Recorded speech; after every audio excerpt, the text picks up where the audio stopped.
চিংড়ি তো কম বেশি আমাদের সকলেরই খুব প্রিয়।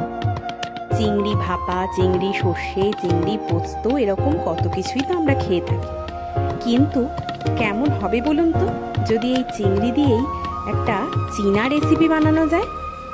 নমস্কার বন্ধুরা, সুনন্দাস ফুড কোর্টে আপনাদের সবাইকে স্বাগত জানাই।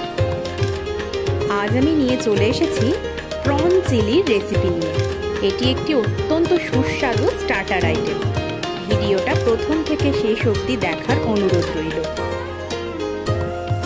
রেসিপিটি বানানোর জন্য আমি মাঝারি সাইজের চিংড়ি মাছ নিয়ে নিয়েছি।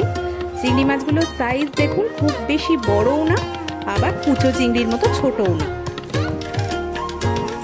প্রথমেই চিংড়ি মাছগুলোর খোসা ছাড়িয়ে পরিষ্কার করে নিয়েছি। এবার চিংড়িগুলো ম্যারিনেশনের জন্য হাফ টিস্পুন নুন, হাফ টিস্পুন লঙ্কার গুঁড়ো, হাফ টিস্পুন গোলমরিচের গুঁড়ো, 1 teaspoon soya sauce, half teaspoon vinegar চিংড়ি মাছে অ্যাড করলাম এবং খুব ভালোভাবে জিনিসগুলো চিংড়ি মাছের সাথে মিশিয়ে নিলাম। ম্যারিনেট করে চিংড়িগুলো মিনিট 10 জন্য রেখে দিলাম। অন্য একটা বাটিতে সসের মিক্সচার বানানোর জন্য প্রথমে 2 টেবিল স্পুন মতো tomato sauce, 1 tablespoon schezwan sauce, 1 tablespoon green chilli sauce, সামান্য ভিনিগার এবং 1 টিস্পুন মতো সয়া সস দিয়ে দিলাম এবং সব কটা সসকে খুব ভালোভাবে চামচের সাহায্যে মিশিয়ে নিলাম।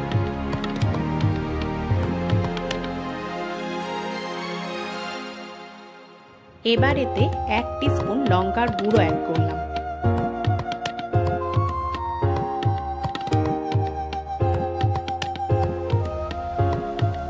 এক টিস্পুন মতো চিনি অ্যাড করলাম।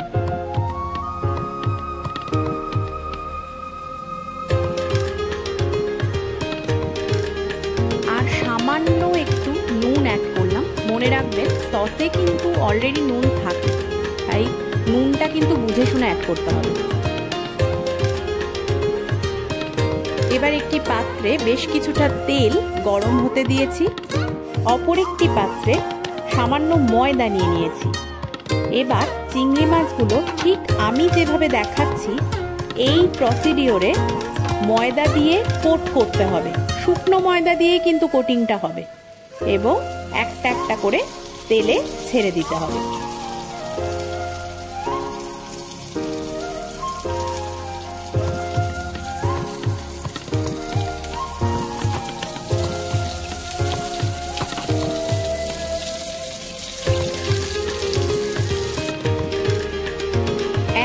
ভাজা হয়ে গেলে এবার চিংড়ি মাছগুলো একটা একটা করে উল্টে দিলাম।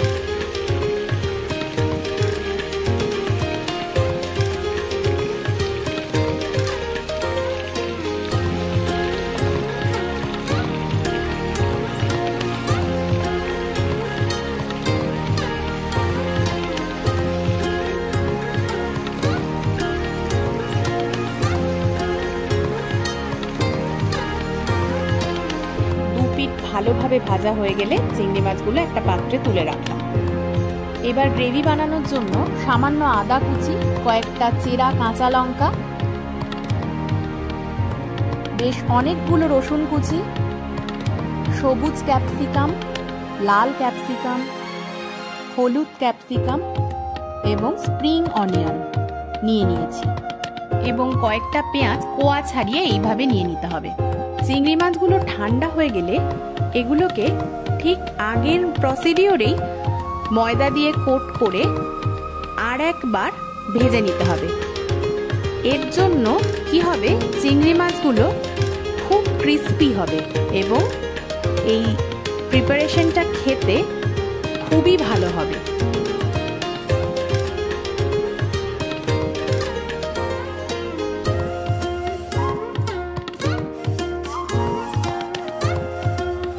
সবকটা চিংড়ি মাছ আবার কোট করে নিয়েছি। এবার কড়াইয়ের তেলটা গরম হলে এই সবকটা চিংড়ি মাছ আমি একটা একটা করে আবার দিয়ে দিলাম তেলে। এই সময় গ্যাসের ফ্লেমটা কিন্তু মিডিয়াম থেকে হাইতে রাখতে হবে।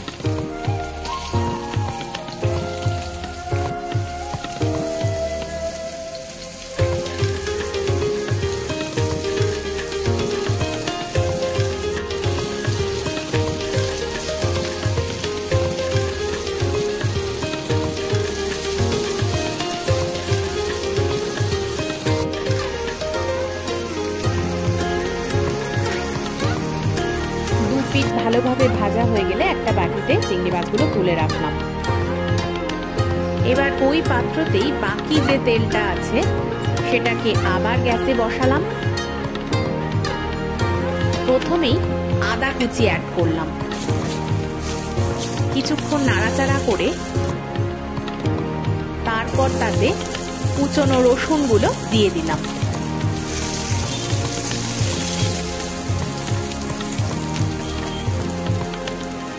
রসুনগুলো একটু ভাজা ভাজা হয়ে এলে তাতে পেঁয়াজগুলো অ্যাড করে দিলাম। এবার এক এক করে তাতে ক্যাপসিকাম কুচিগুলো অ্যাড করতে থাকলাম। এবার যে চেরা কাঁচা লঙ্কাগুলো রেখেছিলাম ওগুলোও অ্যাড করে দিলাম। মনে রাখবেন এই গ্রেভি বানানোর সময় কিন্তু গ্যাসের ফ্লেমটা মিডিয়াম থেকে হাইতে রাখতে হবে। এবার সামান্য নুন অ্যাড করলাম।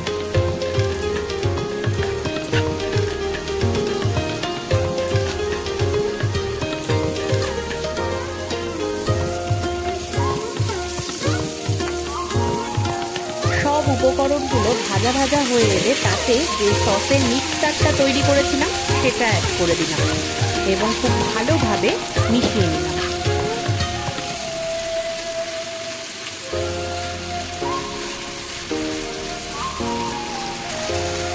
এবার ওই সসের বাটিটা ধুয়ে সামান্য একটু জল আমি অ্যাড করলাম। আমি এখানে ড্রাই চিলি প্রন বানাচ্ছি, সেই জন্য কোনো রকম এক্সট্রা জল কিন্তু আমি অ্যাড করব না। আরও কিছুক্ষণ নাড়াচাড়া করে এবার ভেজে রাখা চিংড়ি মাছগুলো গ্রেভির মধ্যে দিয়ে দিলাম এবং খুব ভালোভাবে মিশিয়ে নিলাম।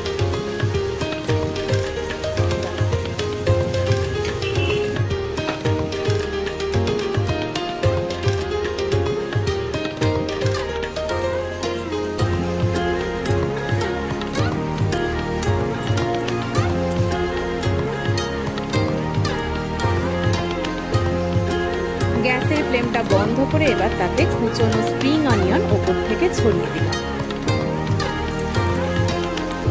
আমাদের চিলি প্রন কিন্তু একেবারে রেডি হয়ে গেছে।